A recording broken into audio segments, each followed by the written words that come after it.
tirs cadrés par Wishy Szczęsny, 11 tirs bloqués dans toutes les occasions que Benfica ils ont eu aujourd'hui parce qu'ils en ont eu des occasions, surtout en deuxième mi-temps. Parce que dès la deuxième mi-temps, ils sont allés s'installer dans le camp du FC Barcelone et le Barça jouait que en contre. Et malgré ça, Wishy Szczęsny, le frérot, il a encore répondu présent comme depuis son arrivée au FC Barcelone. Dites-vous que le gars, tous les matchs qu'il a joué titulaire avec le FC Barcelone, ils n'ont jamais perdu. Ils sont invaincus. Voilà. Apparemment, j'ai l'impression que c'est un porte-bonheur. Le gars, aujourd'hui, il était imparable dans les cages. Regardez-moi tous les arrêts qu'il a réalisés aujourd'hui. Et c'est ça, moi, j'appelle aide. Le gars, il sort de sa retraite. Il vient au FC Barcelone pour aider l'équipe. Parce qu'il y a certains gardiens, on sait, hein, au Real Madrid, la dernière fois, on a recruté Kepa Arrizabalaga. On a bien vu ce qu'il a donné comme rendu. Il y a des gardiens, tu les achètes pour venir t'aider. La saison devient encore plus compliquée que d'habitude. Et là, Wishy Szczęsny, c'est le contraire. J'ai même envie de dire au retour de Ter Stegen, va falloir réfléchir 1000 fois avant de le remettre titulaire. Parce que là, ce que Szczęsny est en train de sortir là, les amis, déjà prolongez-le. J'espère que le Barça va le proposer un contrat de prolongation parce que là, ce qu'il est en train de faire pour le Barça, c'est monstrueux. Et en plus de ça, aujourd'hui, après le carton rouge, le Barça a été solidaire comme jamais. Depuis le début de la saison, le Barça nous a habitués à avoir une animation offensive très très huilée. Mais là, aujourd'hui, c'est la défense qui a répondu présent.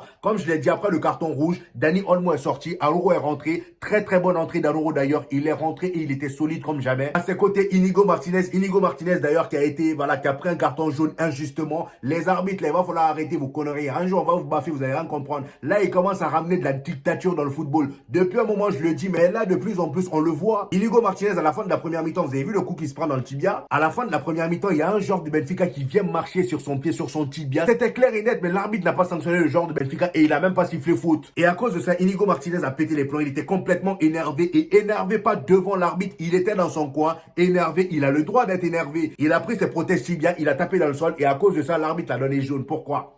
Pourquoi? Si ça, c'est pas un abus d'autorité, c'est quoi? Parce que là, les arbitres, depuis un moment, c'est ça. J'ai l'impression que voilà, le fait qu'ils soient arbitres, le fait qu'ils décident de certaines choses, ça leur monte à la tête. Et c'est à cause de ça qu'ils prennent des décisions bizarres depuis un moment, depuis longtemps même. Franchement, ce carton jaune n'était pas mérité. Bref, pour revenir sur la défense, Araujo et Inigo Martinez ont été très solides. Jules Koundé, Baldé, pareil, un match assez potable. Le trio offensif de devant, Rafinha, Robert Lewandowski et Lamine Yamal, c'était un peu plus compliqué aujourd'hui, étant donné qu'ils étaient à 10. Lamine Yamal, comme d'habitude, a été très remuant sur son côté, mais ça n'a pas suffi pour marquer, étant donné que lui, en Liga, ça fait un moment qu'il marque pas. Je m'attendais au moins qu'il marque sur ce match-là, mais malheureusement, ça l'a pas fait. C'était pas le bon jour. Son match en général était bon, mais vu la situation du 10 contre 11, Hansi Flick avait besoin d'un ailier beaucoup plus physique que Lamine Yamal. C'est d'ailleurs pourquoi Ferran Torres est rentré à sa place. Ferran Torres, dès qu'il est rentré, il faisait des replis défensifs pour aider son latéral et il pressait aussi devant quand il fallait. Robert Lewandowski a été le moins bon du trio offensif. Et Rafinha, quant à lui, comme d'habitude, a été héroïque. Carrément, pour moi, c'est l'homme du match. Benfica, avec toutes les occasions qu'ils se sont procurées, même un but, ils n'ont pas réussi à marquer. Rafinha a récupéré le ballon sur une mauvaise relance de la défense de Benfica en plus. Il les a montré c'est quoi avoir une finition. Le pire, c'est que le gars n'a même pas eu besoin de rentrer dans la surface. Il est resté en dehors de la surface. Il y avait deux défenseurs de Benfica devant lui. Il s'est dit, regardez-moi faire. Il a lâché un tir, c'est rentré. Ça, c'est un joueur décisif, les amis. Rafinha qui sauve encore une fois le FC Barcelone dans une galère. Le gars, pour moi, il est en train de télécharger son ballon d'or. Il n'y a rien à dire. Là, il télécharge son ballon d'or. C'est le prétendant numéro 1 au ballon d'or. Il n'y a rien à dire et je suis même pas ouvert au débat.